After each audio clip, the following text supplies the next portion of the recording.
Bonjour, bonjour et bienvenue à toutes et tous pour ce webinaire dédié au module Electronic Banking. Alors, en tant qu'utilisateur Abacus, vous utilisez probablement déjà les modules comptabilité financière, débiteur ou créancier. Puis l'idée, c'est de vous présenter justement ce module qui va permettre de gérer le trafic de paiement pour vos fournisseurs ou vos débiteurs. Pour ce faire, aujourd'hui, on a la chance d'avoir avec nous Nathalie, qui est juste à côté de moi. Nathalie est consultante finance chez Office Informatique et intervient chez nos clients pour la mise en place des modules financiers d'Abacus, mais également l'électronic banking. Et puis moi-même pour les aspects commerciaux pour les PME et les régies.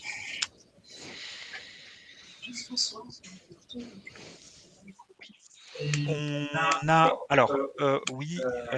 a juste un retour. Je vais juste retirer Xavier Rappa. Voilà, je pense qu'il doit toujours être en ligne. J'espère en tout cas. On a juste un écho derrière qui est assez désagréable, mais c'est pas grave.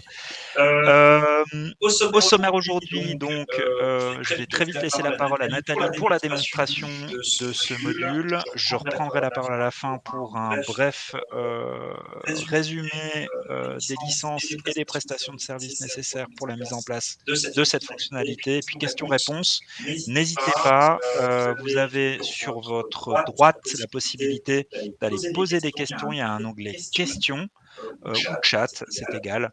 Mais n'hésitez pas, l'idée c'est que ce soit interactif. On a réservé 30 secondes, 1 minute à la fin du webinaire pour répondre à ces questions. Aussi, pour ceux qui seraient arrivés en retard ou qui doivent quitter un peu plus tôt, vous allez recevoir par email un replay de ce webinaire. Donc, pas besoin de prendre de notes ou quoi que ce soit. Vous aurez tout le loisir de le revisionner. Voilà, un grand merci encore à vous et puis je laisse la parole à Nathalie pour la présentation.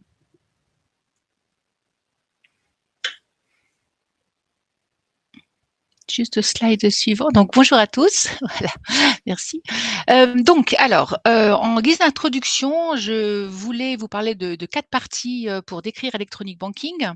La première, donc, comme je l'ai mis, c'est une application centrale dans la mesure où c'est une application qui parle à d'autres applications Abacus, bien évidemment aux créanciers et aux salaires pour pouvoir envoyer les fichiers de paiement des créanciers et des salaires directement à la banque. Avec les débiteurs, bien évidemment, pour venir récupérer des fichiers d'encaissement et les voilà. Ensuite, par rapport à la comptabilité financière également, puisqu'on a la possibilité de pouvoir imputer des mouvements bancaires qui arrivent donc dans Electronic Banking et d'indiquer des règles d'imputation de manière à ce que ces mouvements bancaires soient directement comptabilisés dans la COFI avec, dans le programme F11. Alors, c'est une application qui est ouverte parce qu'en fait, on a des clients qui utilisent Electronic Banking, pas uniquement pour faire ce que je vous ai décrit, mais également pour servir, on va dire, de boîte aux lettres entrantes et sortantes. C'est-à-dire, on a des clients qui veulent que le fichier CAMT, les fichiers d'encaissement, transitent par Abacus, mais pour ensuite être réimportés dans une application externe à Abacus. Donc du coup, on va indiquer une règle quelque part où on va indiquer, quand on a des fichiers CAM qui arrivent de tel compte bancaire ou de tel adhérent, et cetera, on va indiquer un chemin d'accès à un répertoire où Abacus viendra déposer ce fichier XML de CAM54 et puis ensuite, alors après où il y a un BPE éventuellement qui va le prendre et le déposer ailleurs ou alors, l'utilisateur va venir les récupérer et les importer dans l'application externe. Ou alors inversement, j'ai aussi eu une fois un client qui avait des fichiers, la DTA, enfin les fichiers PEN 001 de paiement, qui étaient générés dans une autre application externe à Abacus et puis qui transitaient par Abacus pour qu'Abacus les envoie directement à la banque. Mais c'était pas des fichiers de paiement créanciers ni des fichiers de salaire. Donc c'est aussi une possibilité auquel il faut penser. Droit des signatures, bien évidemment, on vous conseille fortement d'activer les autorisations. Donc, vous avez des autorisations individuelle ou collective, la même chose que ce qui est fait actuellement, dans votre electronic banking à la banque. Donc des collectifs A, des collectifs B, des limites de montant, bien évidemment. Ça, c'est lieu de paiement par lieu de paiement entreprise, mais on en parlera un petit peu plus tard, dans le webinaire. Et puis plus de sécurité et de gain de temps, ben oui, alors plus de sécurité dans la mesure et gain de temps, les 2 sont plus ou moins liés. Dans la mesure où il y a beaucoup moins de manipulation. Par exemple, si on prend l'exemple du flux de paiement des créanciers, ben jusqu'à présent, ben vous veniez générer votre fichier, de créancier, vous veniez le déposer sur un répertoire quelque part qui était pas forcément très sécurisé. Ensuite, vous vous connectiez à la banque et puis vous alliez récupérer le fichier et cetera et cetera. Voilà.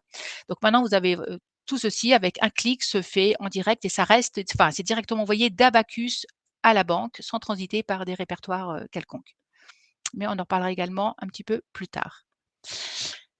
Voilà, alors ensuite, alors par contre, je sais plus comment on fait pour passer d'une diapositive à une autre, mais j'ai peut-être, mon collègue, celle-ci, hop là, peut-être ici petit non, voilà, hop, c'était voilà, ici, hop, c'est ici que ça se passe, pardon. Donc, pour que tout ça fonctionne, il y a bien sûr un certain nombre d'étapes de paramétrage à faire. Donc, on va les regarder directement dans Abacus. Donc la configuration des établissements, bien évidemment, il faut indiquer, avec est-ce que c'est avec le Crédit Suisse, la Banque cantonale vaudoise ou autre. Une interface préconisée, par Abacus et Offiza. Oui, donc en fait, on conseille, fortement d'utiliser, EBIX, qui est donc un protocole de communication, de données entre Abacus et la banque. Les différents types d'ordres qui vont pouvoir être transférés entre Abacus et la banque. On va pouvoir mettre en place un scheduler, c'est-à-dire demander à Abacus d'aller chercher à intervalles réguliers des fichiers à disposition pour les importer dans Abacus. Des lieux de paiement entreprise, bien évidemment, et les fameuses attributions de compétences. Donc, on va regarder tout ça dans Abacus. Je vous partage mon écran. Alors, et voilà.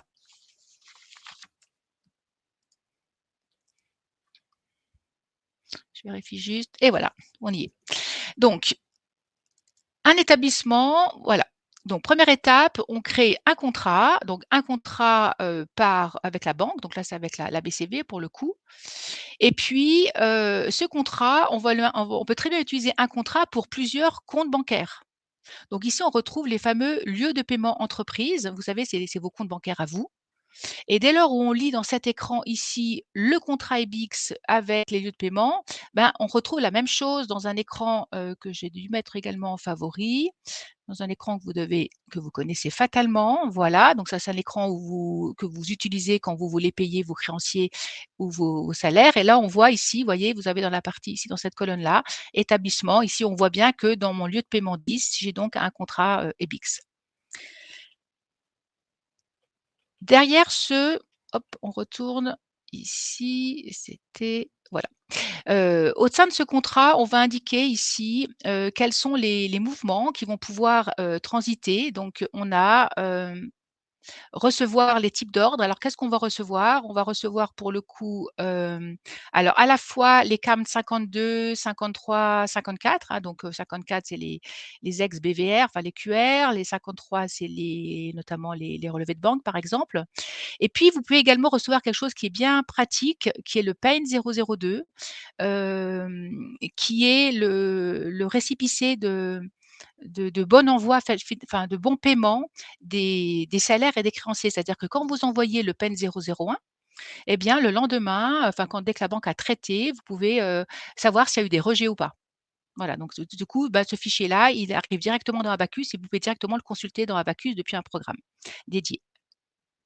Et puis, vous pouvez également recevoir depuis quelques versions Abacus des e-statements, c'est-à-dire que vous avez directement, les relevés bancaires qui arrivent en plus des mouvements bancaires. Donc vous avez un PDF qui arrive chaque jour dans un onglet, qui porte le même nom, que je pourrais vous montrer. Et puis en termes d'envoi, on a principalement le PAIN 001 qui est utilisé, voilà. Et puis mon PEN 008, ça on l'utilise plus. Voilà. Donc il faut bien indiquer et c'est important de toute façon si vous mettez en place l'électronic banking, la première étape, c'est de signer un contrat avec la banque et vous allez décider, vous allez cocher des cases ou pas, ou les décocher, en fonction des différents mouvements qui vont transiter, comme je vous disais, entre vous et votre banque. Donc il faut absolument que la banque ouvre les bonnes portes, et nous, de notre côté dans Abacus, il faut également qu'on coche ces mêmes portes pour que ça communique. S'il y a une désynchronisation et à un moment donné, ça ne marchera pas au démarrage, ça m'est déjà arrivé où la banque avait oublié d'ouvrir certaines portes, et voilà. Donc il nous faut un contrat, comme je vous le disais. Ensuite, vous pouvez ah, on voit plus, c'est ça? Je refais mon partage. Alors, ici, je vais arrêter, on va refaire un partage. Hop, partager. Et j'étais ici. Non, c'est plutôt écran qu'il faut faire, je pense. Oui, voilà, c'est ça, c'était pas fenêtre, exactement. Alors par contre, mon écran, hop là, on fait ça, voilà. Désolée, hop. Du coup, je me remets ici. Voilà, c'est tout bon. Et donc, je vous parlais d'un scheduler. Donc une fois donc on a créé notre contrat, qu'on a associé à tous les comptes bancaires pour lesquels on voulait avoir, ce lien électronique banking, et qu'on a donc paramétré les différents flux, on peut ici paramétrer un scheduler, par exemple. Ici, qu'est-ce que j'ai été lui dire? Ben, je lui ai dit, que tous les jours à 12h30, il allait chercher, alors ici on peut aller chercher les types de communication. Il allait justement, il allait directement pousser s'il y a des fichiers PEN 001, il les envoie à la banque. Il récupère les C52, 53, 54 et il récupère les e-statements. J'aurais pu rajouter un PEN 002 là qui n'était pas coché. J'aurais pu très bien ici le rajouter. Donc j'indique les flux et j'indique le cadencement. Ensuite, une fois que ça c'est fait, il nous faut mettre en place les compétences. Voilà. Donc dans cet écran, alors je peux le gérer de 2 façons différentes, ou je pars des comptes bancaires et compte bancaire par compte bancaire, je vais indiquer quels sont les utilisateurs qui ont des droits, alors on va voir lesquels, sur ce compte-là. Ou alors j'aurais pu partir, il y a une autre vision qui est de partir des utilisateurs. C'est un peu la même chose. Je reviens ici, on part des utilisateurs, on part en fait de la gestion de la sécurité et puis on dit, ben, cet utilisateur typiquement, elle a accès pour le moment à aucun compte. Donc c'est 2 visions différentes. Moi, j'aime bien partir personnellement des comptes. Alors, donc pour ce compte-là, je vois que j'ai qu'un seul utilisateur qui est administrateur, qui est celui que j'utilise actuellement et qui a les droits pour valider. Alors, dès lors où il a le droit pour valider qui sont donc les droits maximum, fatalement, il va pouvoir saisir des paiements et encore plus interroger des comptes. Mais j'aurais pu très bien, s'il n'était pas valideur, il aurait pu très bien uniquement avoir le droit de saisir des paiements ou interroger des comptes.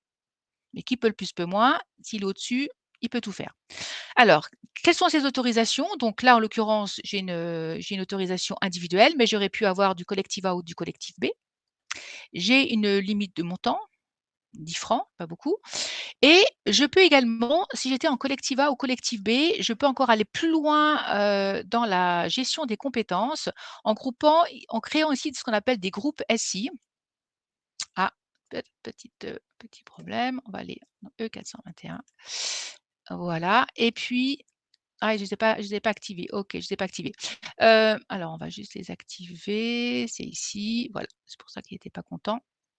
Alors, on retourne ici et puis on peut définir, en fait, si vous voulez, on peut créer des groupes, dire si, par exemple, vous avez dans votre entreprise, 3 collectifs A et 3 collectifs B, vous n'avez pas forcément envie que n'importe quel A, signe avec n'importe quel B. Vous allez peut-être dire: «Ben, moi, j'aime bien ce duo, si c'est cette personne de groupe A, elle pourra signer avec tel autre du groupe B» et ainsi de suite. Donc vous pouvez créer des couples, si on veut bien, au sein des collectifs A et collectifs B. Donc ça va vraiment très loin dans les droits que vous attribuez. Ce qu'on peut encore dire par rapport à cet écran qui est quand même, très important puisque c'est quand même là que tout se joue, puisqu'après finalement le fichier que vous allez envoyer à la banque n'a plus de regard finalement. Il considère que le fichier est prêt à être payé. Il fait confiance. Donc cet écran-là, vous pourriez, si vous voulez, activer ici une petite case qui s'appelle niveau de sécurité, qui fait que si je n'ai pas le mot de passe, vous voyez, si vous mettez un mot de passe, c'est vraiment propre à ce programme, eh bien sûr, je pourrais venir changer des choses ici, mais qu'au moment où je vais sauvegarder, il va me demander, comme un fichier Excel qui serait verrouillé, il va me demander le mot de passe. Si je ne le connais pas, je ne peux rien faire. Ou alors, depuis quelques versions Abacus, vous avez également cette notion de double contrôle. C'est-à-dire que, ben, si je viens faire des modifications, ben, il faut que, la personne qui a le contrôle, les valide. Donc vous voyez que cet écran, vous avez plusieurs possibilités pour ne pas la laisser à dans n'importe quelle main. Donc une fois que les transactions se font, de chaque côté, on va pouvoir donc tous les matins, aller consulter les mouvements bancaires. Donc c'est dans mon 211 ici, voilà, et les comptes bancaires. Donc bien évidemment ici, je ne retrouve dans cet écran que les LPE qui ont un l'accès EBIX bien évidemment. Donc oui, voilà, donc tous les matins en me connectant, bah, je récupère les mouvements de la veille. Donc voilà, j'ai fait un petit test par exemple le 22 septembre, j'ai voilà, et je vous disais donc là je ne l'ai pas activé pour le coup ici, mais c'est ici donc c'est de nouveauté 2021 je crois ou 2022. On peut récupérer ici, je vous disais, tous les PDF, voilà, si jamais, ils se trouvent ici. Je réfléchis, mais je crois que dans cet écran-là, c'est à peu près tout ce que je voulais vous dire. Ensuite, je vous ai parlé tout à l'heure de créer éventuellement des règles qui permettaient de pouvoir, récupérer un fichier de la banque, comme un fichier CAM54 et de les poser dans un répertoire particulier pour être lu dans une autre application. Ça se passe ici au niveau des attributions des adhérents et là, on peut créer en fait, alors, il faudrait mettre un numéro d'adhérent. Du coup, je ne sais pas pourquoi j'en avais pas prévu. Je ne sais pas s'il va accepter. Ouais, il va pas vouloir. On va partir vite fait dans un pendant, test. Voilà.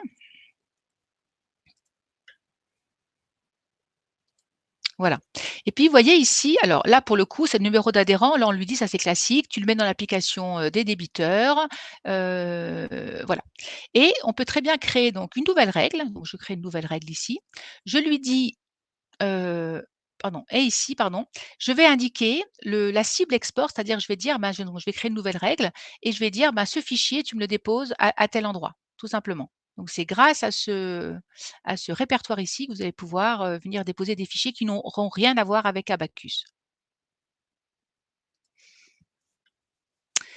Sinon, alors ça c'est plus dans les débiteurs, mais une fois que vous récupérez votre fichier, comment je dirais? CAM54, ben ensuite, ben, automatiquement, il va être présent dans le programme D214, ici.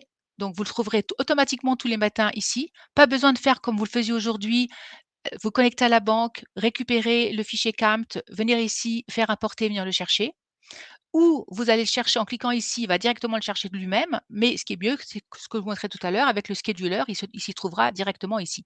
Et puis après, bah là, c'est le flux classique des encaissements débiteurs. On va dans le D215 pour ceux qui connaissent et là, on demande à Abacus de venir, lettrer directement les encaissements avec les factures et de comptabiliser, le tout. Ensuite, j'ai préparé un fichier enfin une facture à payer. Donc dans la procédure de paiement des créanciers, ici, on voit qu'il y a une facture, donc je suis venue ramasser mes factures à payer. Donc si vous n'avez pas Electronic Banking, vous avez l'habitude de faire Electronic Banking, mais pour venir générer un fichier XML. Et puis au moment où vous faites exécuter, vous arrivez ici. En général, vous cliquez ici et puis ici, vous avez un bouton, je ne sais pas si on voit bien, je vais mettre en pleine page, voilà, qui s'appelle exécuter. Et puis en cliquant ici, il vous pose la question où devez-vous déposer ce fichier que vous allez ensuite déposer à la banque. Là, comme j'ai la validation qui a été activée sur ce contrat IBX, j'ai ici un bouton qui s'appelle valider. Donc imaginez que ce soit donc bien sûr, en général, ce sont des comptables qui font ça, ils ont préparé le fichier de paiement, donc ils cliquent sur valider et là ensuite, il faut qu'ils informent les personnes qui sont valideurs, c'est-à-dire qui ont un ATK pour rentrer dans Abacus pour valider, ces fichiers de paiement, les prévenir qu'ils doivent rentrer dans Abacus et venir, valider les paiements. Je vais vous montrer comment ça se passe. Donc aujourd'hui, on peut encore pas valider dans MyAbacus, hein, on va directement, ah du coup, j'ai plus mon mot de passe ouvert, voilà, j'ai tout fermé tout à l'heure. Mince, je vais devoir retourner là. Du coup, je vais peut-être arrêter le partage, c'est peut-être pas très passionnant. Hop là, hop, où j'ai mis, hop. Et ce que je voulais vous montrer simplement, c'était comment on faisait la validation, mais c'est tout simple. Alors, désolée, j'ai fermé le maximum d'écran pour pas être, perturbée et voilà. Alors donc ça, alors je récupère mon mot de passe, voilà, hop, il est ici.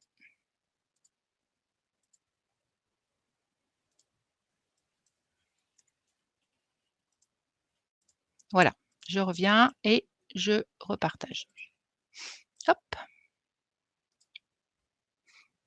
écran et voilà.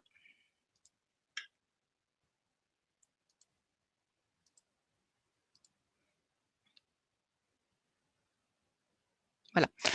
Hem Et donc je clique ici et je dis, valider. Ah oui, alors j'avais déjà oui, parce qu'il se trouve que j'ai pris le même utilisateur, qu'importe. Donc j'arrive directement ici sur entièrement libéré.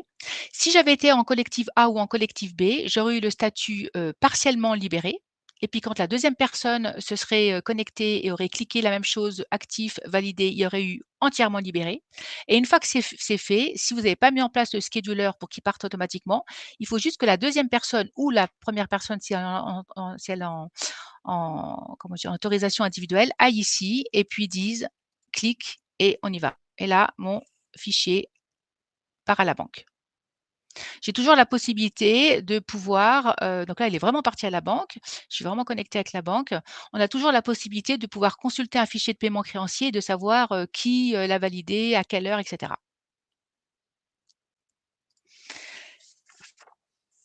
Voilà, dernière utilisation, enfin l'avant-dernière utilisation d'Abacus, on pourrait très bien, utiliser également Abacus pour faire directement des paiements. Alors, quand on a les créanciers, les paiements vont venir de l'application des créanciers, mais vous pouvez, saisir des paiements, par exemple, pour faire des paiements de lieu de paiement à lieu de paiement entreprise, par exemple. Donc ça, c'est encore un écran 2022. Je voulais juste vous montrer, ils ont nettoyé un petit peu tout ça. Voilà comment ça se passe maintenant en 2023. Vous avez plus c'est tous ces petites icônes qui ne servent plus. Donc E111, je saisis des paiements, comme je vous disais, par exemple, de compte à compte. Donc je vais chercher ici le compte IBAN ou d'un tiers qui ne serait pas créancier, hein, d'une personne ou d'une entreprise à qui vous devez verser de l'argent ou d'un lieu de paiement entreprise. Donc ici, on retrouve tous les bénéficiaires, en fait, tous ceux pour lesquels vous avez déjà créé, ils existent en tant que bénéficiaires. Vous allez indiquer depuis quel compte bancaire vous voulez faire le paiement, indiquer un montant de paiement et puis ensuite, ben, ce paiement-là fera également l'objet d'une validation comme je vous ai montré tout à l'heure. Dernier point, ce sont les règles, je vous disais, les règles de comptabilisation des mouvements de banque. Donc ça exige une option, supplémentaire Abacus. Alors je vais juste vous montrer.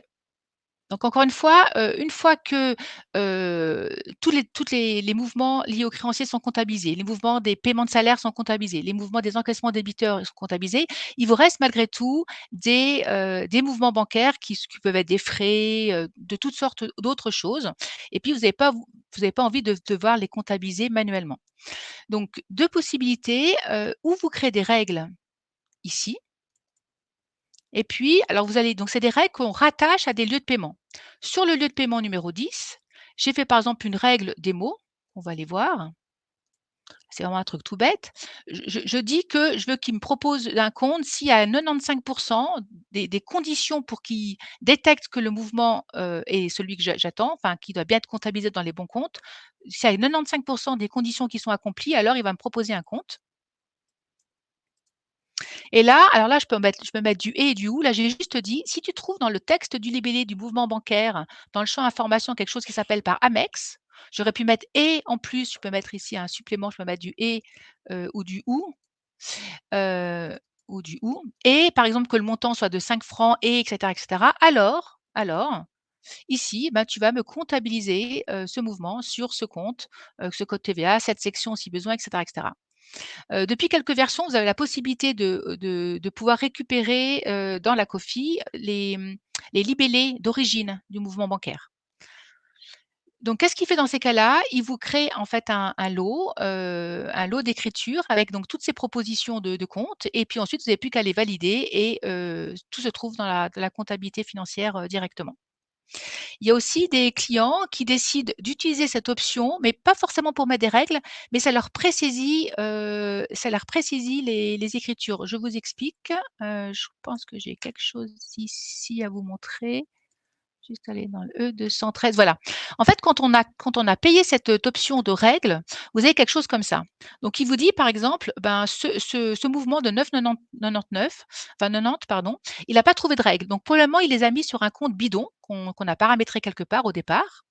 Mais du coup, il y a des clients, ça les intéresse quand même parce que c'est quand même un gain de temps. Même s'il n'y a pas eu de règles, vous voyez, il y a déjà la date, il y a déjà la contrepartie, il y a déjà le libellé. Ils n'ont plus qu'à ici, à choisir le bon compte et puis après à dire imputer et ça part directement dans la Cofi. Voilà, donc les différentes possibilités. Donc encore une fois, le but, c'est que finalement, alors à la fois, on ne se connecte plus à la banque, pour résumer, puisque, on a dit que tout arrivait dans Abacus pour ce qui doit rentrer dans Abacus, les CAM 54 et les PEN 002. Tout part en automatique, les fichiers de paiement, créanciers et salaires.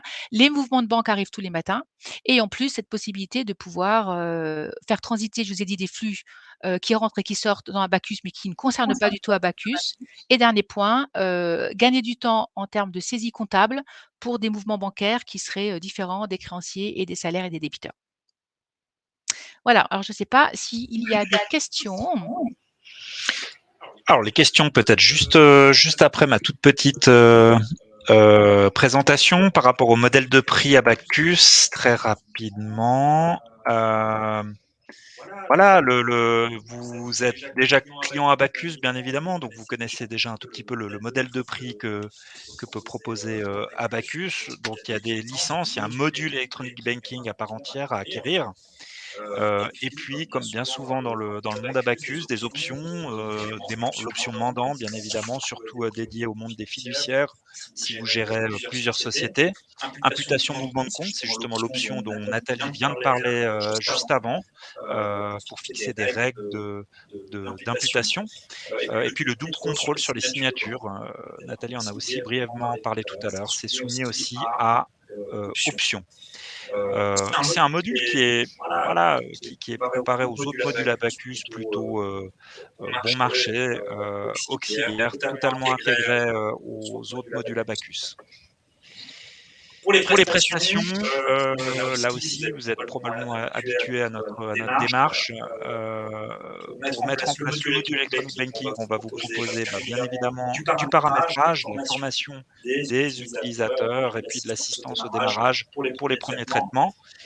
L'idée aussi de la mise en place de ce module Electronic Banking pour les clients qui gèrent un certain nombre de contrats ou de comptes bancaires, l'idée, c'est de vous former pour que vous soyez capable ensuite de paramétrer vous-même un compte sous forme de transfert de compétences. Ce qu'on vous propose, je dirais, pour une mise en œuvre standard, c'est 2 jours de travail, d'accompagnement, soit au taux journalier 1 600 francs, 3 200 francs pour une mise en place standard. Voilà, alors je ne sais pas s'il y a des questions? Non, j'ai pas vu, ouais.